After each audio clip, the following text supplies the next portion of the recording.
Hello everyone, Jason Leah back here again, and I normally don't talk about theme park rides, but since this one is involving a Jurassic Park ride, I thought I'd talk about it.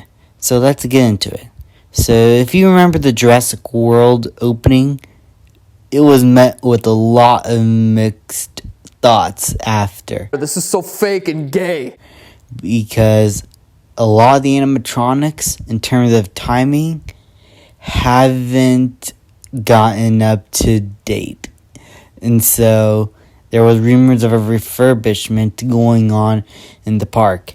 And since COVID-19 happened and the park had to close down, it gave time for the people working there to refurbish the ride a little bit and probably make a few changes. There was also some of the common criticisms you could hear were that the pteranodons bodies that were dead looked so fake and awful, and the animatronics in the Indominus-Rex paddock, in terms of timing against the T-Rex, is always a little bit off. Like, it never felt right. Sometimes the ride will wait or skip past it, and sometimes you don't even see the T-Rex. So that was the big criticism. And I never been on the ride yet. I know that seems the heresy coming from me who loves Jurassic Park, but I live all the way in Georgia, not the other side. I mean, I could probably get a plane ticket or drive over there, but it's a lot of money, you guys, okay? I can't afford everything. So I usually just stick by the Orlando resort and sometimes go over there to check out the Jurassic Park ride. That, in my opinion, was a whole lot of fun. And yes, I can't wait for the Velocicoaster. So now that they're refurbished, new videos surface of the new additions that they added. So let's go over the rides so far. So as it starts, it's typical. You get the when dinosaurs ruled the earth and the Mosasaurus skeleton.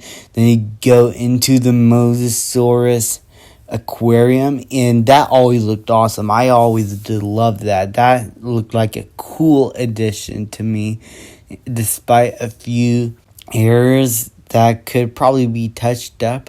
For the most part, this aspect of the ride is awesome. Then we go into a little cave, and then into the Hadrosaur Cove part, where we see a Parasaurolophus, and also not Hadrosaurs, but we also see two Stegosauruses. And these animatronics were from the old ride, and before this refurbishment, you could tell that they needed to be replaced because, oh my god, their animatronics stopped working for some reason, and it left people confused. And I was confused too. Why haven't they refurbished them? And if they were going to keep these animatronics, why didn't they change them? And I think they probably changed the mechanics, but the actual skin, I think they wanted to keep it for the sake of nostalgia, which I think is a little bit cheap in my opinion. They should just change the overall design if they wanted it to be a Jurassic World design and not mixed with Jurassic Park. That's just my opinion. You can have your own different thoughts.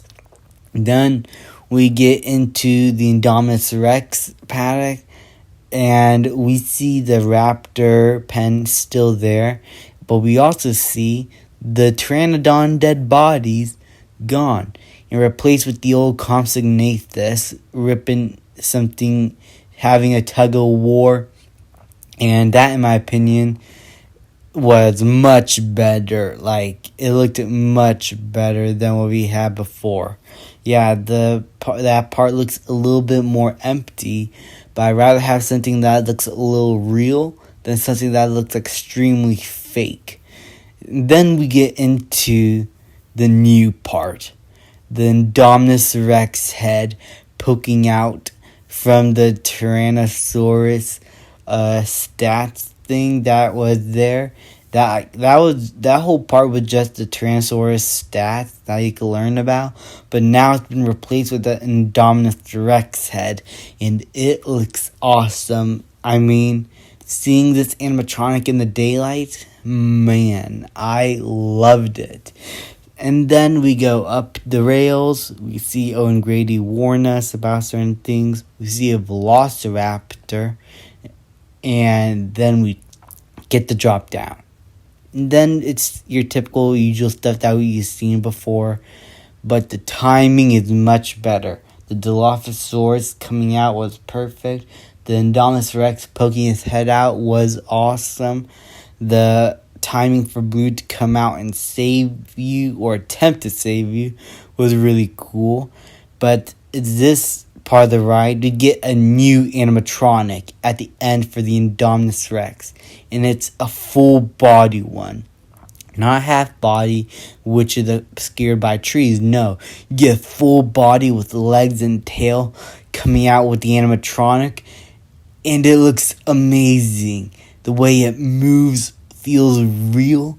Like, this is what they should have done when it first opened, but they didn't. They cheapened out.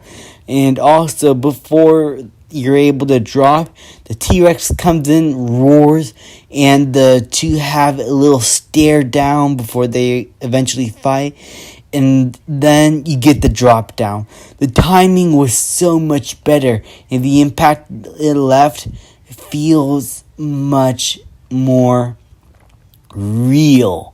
Oh my goodness. Looking at this video footage, it was obviously a much better ride than before, where I feel like before they had to cheapen out in a few places, but now they drastically improved upon what didn't work, and it became a much more immersive ride. Sure, there's still a few problems with the Mosasaurus stuff, and the herbivores could probably be replaced, but for the most part, this ride is a significant upgrade from what has come before. And you know what? Whenever I get a chance to ride it, I can't wait, because this looks awesome. Thank you guys so much for watching. People like, subscribe, comment, and I will see you guys next time.